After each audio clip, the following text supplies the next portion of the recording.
और गरीबों के बारे में सरकार सोचेगी, गरीबों को आगे बढ़ने के अवसर प्रदान होंगे। धन्यवाद। धन्यवाद सभापति महोदय, आज आपने बजट पे बोलने का अवसर प्रदान किया। पक्ष और विपक्ष दोनों ने बजट को लेके काफ़ी चर्चा हुई। देश का जब बजट आता है तो देश का युवा एक आस लगा के बैठता है कि इस बार कुछ अच्छा होगा। देश का गरीब, देश का आदिवासी, देश का एससी ये आस लगा के बैठता है कि कुछ अच्छा होगा। हमारे राजस्थान की बात करें, राजस्थान में डंका बजा रहे थे कि डबल इंजन की सरकार है, सब कुछ हो जाएगा। लेकिन केंद्र का बजट देखा, राज्य का बजट देखा, कुछ नहीं हुआ। और पूरा देश का एसटी एससी आदिवासी समुदाय हो, युवा हो, सब ये लग रहा है कि ये डबल इंजन की सरकार की दावा करने वाली इस बार का जो बजट है वो कहीं न कहीं सिर्फ बिहार का, कहीं न कहीं आंध्र प्रदेश का और सरकार बचाने का बजट साबित हुआ है। और कहीं न कहीं ये जुमलेबाज का जो बजट आया है इस बार, देश की जनता देख रही है।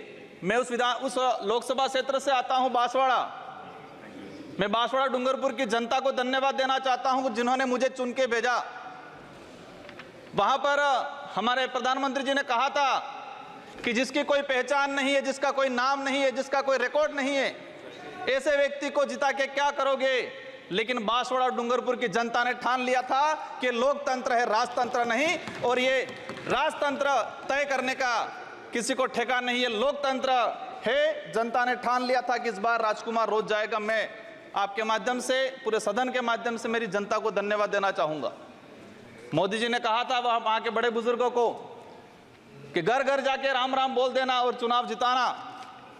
वहां के बड़े बुजुर्गों ने ठान लिया और कह दिया था, और मेरे माध्यम से और आपके माध्यम से संदेश पहुंचाया है उन तक। मुझे कहा था मोदी जी को कह देना कि देश के आदिवासियों को उजाड़ने का काम पिछले 10 सालों में हुआ है। देश के अंदर धर्म की राजनीति हुई है। देश में 15 लाख रुपए बेरोजगारों को नौकरी देंगे यूं करके 10 साल राज किया है। इस बार हम सबक सिखाएंगे। और उन्होंने मेरे माध्यम से मैसेज पहुंचाया है कि गुरु गोविंद की धरती है, मावजी महाराज की धरती है, संत सुरमाल महाराज की धरती है।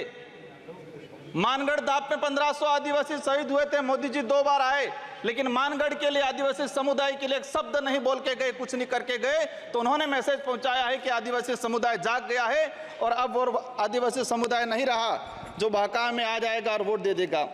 माननीय सभापति महोदय, जो वर्तमान स्थिति बनी है बजट के अंदर, मैंने देखा धातुओं का खनन को लेकर उद्योगपतियों को टैक्स में छूट दी गई। लेकिन ये खनन कहाँ हो रहा है? धरती पे हो रहा है, हमारे देश में हो रहा है, पहाड़ों में हो रहा है, जंगलों में हो रहा है। और वहां पर जीव जंतु रहता है और आदिवासी समुदाय भी रहता है। लेकिन आदिवासियों के समय के आदिवासियों के लिए क्या प्रावधान किया गया?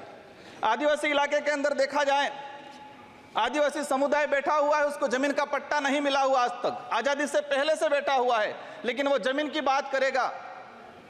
सभापति महोदय, यहाँ पर सत्ता को लेके होड़ मची रहती है, सत्ता पाने को लेके बोला जाता है।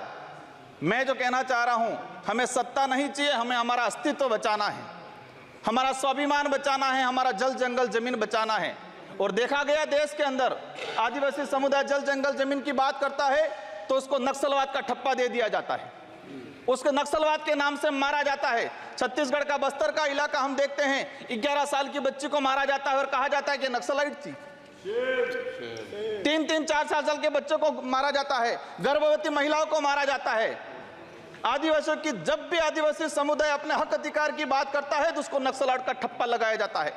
सभापति महोदय, आदिवासी समुदाय को या एससी समुदाय को फ्री की योजना, हम कहते हैं हमें फ्री की योजना मत दो, हमें हमारा हक दो, जल जंगल जमीन का मालिकाना हक दो। और संविधान के अंदर शेड्यूल 5 के अंदर, शेड्यूल 6 के अंदर जो रिजर्वेशन पॉलिसी लागू की है उसको धरातल पे लागू किया जाए। माननीय सभापति महोदय, मैंने देखा है भाजपा अलग अलग राज्यों में अलग अलग चीज कहते हैं, कई जगह कहती है बीफ खाओ, कई जगह मत खाओ। हमारे आदिवासी समुदाय को लेकर एक धर्म कोड की लंबे समय से मांग चल रही है कि आदिवासी समुदाय को अलग से धर्म कोड दिया जाए।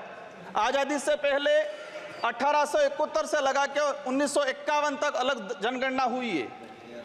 आज आदिवासी समुदाय कोई ईसा धर्म अपना रहा है, कोई हिंदू धर्म अपना रहा है, अलग अलग जगह बटा हुआ है। आदिवासियों की आइडेंटिटी, उनकी पहचान खत्म हो रही है। आदिवासी समुदाय अपनी पहचान बचाने को लिए लड़ रहा है और लंबे समय से कह रहा है कि आदिवासियों की अलग से जनगणना कॉलम होना चाहिए, धर्म कोड होना चाहिए।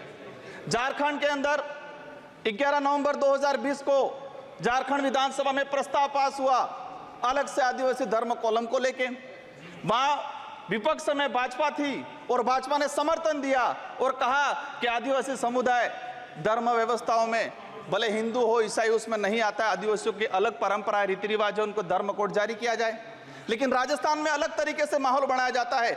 हम कहते हैं हमें किसी धर्म में नहीं रहना है, हमको आदिवासी हैं, आदिवासी रहने दिया जाए। माननीय सभापति महोदय, लंबे समय से देखा गया है, कहते हैं वनवासी, कोई कहता है कुछ और। हम कहते हैं हमारी जो आइडेंटिटी है, हमारा जो देखा गया है कई बार कि जो व्यवस्था बनी है उस व्यवस्था के अंदर हम कई बार कहते हैं हमें कुछ मत दो एजुकेशन को लेकर। नई शिक्षा नीति, मुझे लग रहा है अभी घंटी बजने वाली है, मैं 2 मिनट में मेरा समाप्त करूंगा। नई शिक्षा नीति के तहत यह प्रावधान किया गया है कि 6 साल का बच्चा होगा इसके बाद उसको पहली क्लास में एडमिशन दिया जाएगा। माननीय सभापति महोदय, मैं कहना चाह रहा हूं निजीकरण को बढ़ावा देने का तरीका है ताकि प्राइवेट संस्थाएं खत्म हो, सरकारी संस्थाएं खत्म हो, प्राइवेटकरण हो, ये कहा गया है। मैं अंत में एक ही चीज कहना चाहूंगा, मेरी लोग माननीय सदस्य प्रधान बरुआ जी।